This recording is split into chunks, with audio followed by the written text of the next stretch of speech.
Translation. Once again, good evening, everyone, and welcome again to my Facebook Live at the same time in my YouTube channel. Again, please subscribe. Please click Secretary Marky.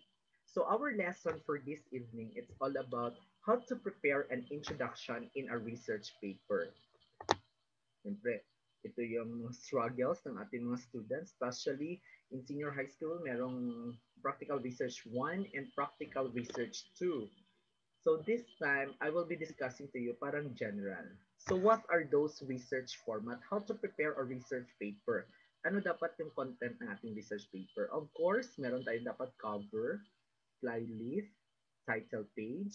Pero sometimes hindi mo na yung mga flyleaf na yan. Particularly sa title page, of course, it is very important. Kailangan din merong table of contents. Dapat meron tayong ganon. Okay? List of tables, list of figures, abstract. Pero si abstract nilalagay natin during sa final defense na yun siya. Also, after ng abstract is your introduction. So, ano yung component ng introduction? So, when we say introduction, it is the background of the study. So, please take note, usually sa background or sa introduction of the research, first paragraph, it talks about pedic problem in your own words, the way you describe your research, or of course, it is a background of the study. Maybe it is also, and another paragraph talks about the theoretical, your conceptual framework of the study, the statement of the problem, of course, kasali rin yan sa introduction. Ayan. What else? Hypothesis when it is a quantitative research. Ayan. Thank you again sa mga viewer ko kay Hans. Hans Cabaltera Habilosa is watching. Ayan, karoon ka na ng 15 pesos load. Nag-watch ka na naman again. And of course, part also of the introduction is the significance of the study. Ayan, of course, para to whom will serve your research, the scope and delimitation of the study, and of course, the definition of terms. So lahat ng mga technical terms, kailangan nandun sa introduction. Or even the title, yung sa title mo pa lang, lahat ng mga variables, we should going to define that. You should going to define that. And after ng introduction, part 9, number 9 is the review of related literature. Of course, that is very important part of a research paper. Nandun lahat ang mga related readings ninyo, related literature ninyo. It is a national, international related literature or national literature, nito lang local, international. International muna din, local, and also the related studies. So ganun pa rin ang arrangement sa related studies natin. Let's start with international then local. So what's the difference between related literature and studies? Literature means, or syempre yung mga sources coming from journals, books, mga literatures that are related to your research. While related studies naman, from the word itself, it is a study, pwede siyang unpublished thesis or unpublished na mga research studies from mga well-known universities or nag-conduct na ng mga ibang estudyante. Next part is chapter 3, the research methodology. That is number 10. Hello, Maria Faith Kazancio, watching. Thank you so much.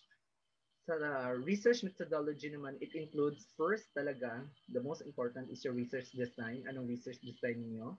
The respondents and locale of the study, your sampling technique, okay? The data gathering instruments, data gathering procedures, and the last one is your statistical treatment. So this lesson actually focuses on the quantitative type of research, meaning it is a quantitative because it involves numbers. Next part, number 11, is the presentation and analysis and interpretation of data. Actually, sa final na ito, final for your final defense. The summary, conclusions, and recommendations.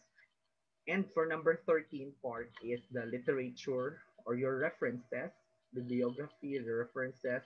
14 is appendices. Ilagay ko lang sa susunod yung mga standards natin in appendices. For example, Appendix A is your letter. Appendix B, ganito. Appendix C. And the last one is leaf, yung mga fly leaf. Great Paul Obanya is watching. Hello, Great Paul. Thank you for watching. Now let's discuss introduction. Hans Cabilosa, meron mo na dito ng comment. Basig ma-confuse ka, sir, student mo ko sa Ramon. Hannah Jane para ko name ko, sir. Oh, yes, kilala kita, Miss Hannah Jane. Oo. So what is the introduction? Again, when we say introduction in a research, the purpose of this is to supply sufficient background information to allow the reader to understand and evaluate the result of the present study without referring to previous publication on the topic. Meaning, in a very simple discussion, introduction includes the background or rationale of your study. So usually, it is composed of 1.5 page or pwede din 2 pages. So I encourage you to make an introduction short lang kasi kapag masyado ng marami, parang siyang related literature, no?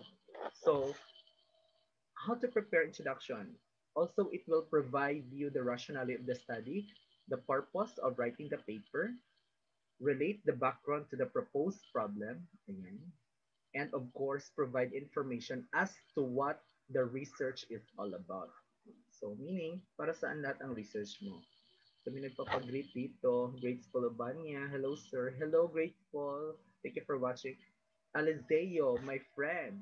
I miss San Roque, sir. Hope to visit the place again. Yes! Oo, preparahan natin yung pag-visit mo dito, Sir Alizeo, the program chair of BPE of Holy Trinity College. Now, let's discuss in a quantitative research, what are the variables? So what is a variable? Actually, when we say a variable, it is a quantity or a characteristic that has two or more mutually exclusive values or properties. No?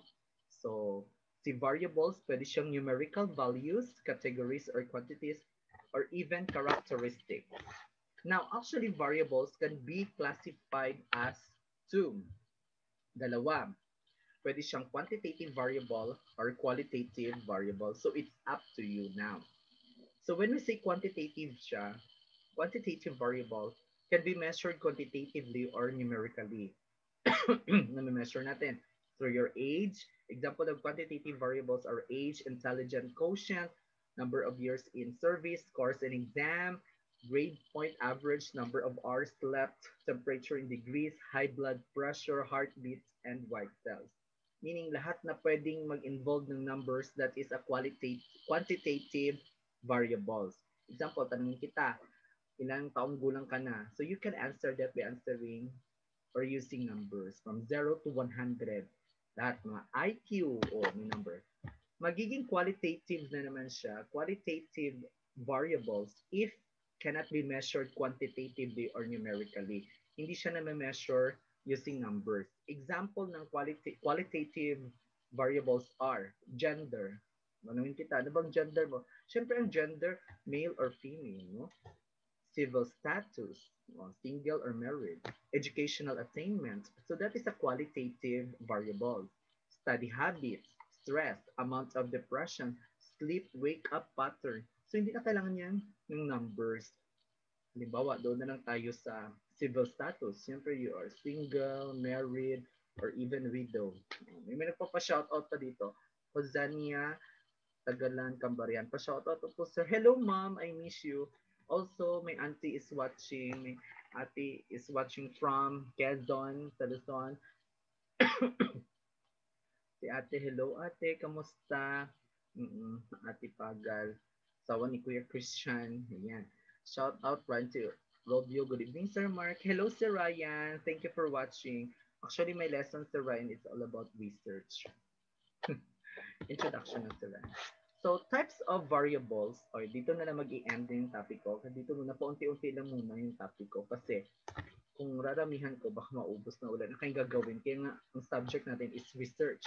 Meaning, expectedly, you will going to spend your time in doing research in the library, in the internet. So, ang sa akin, parang supporting lang ito on our lessons.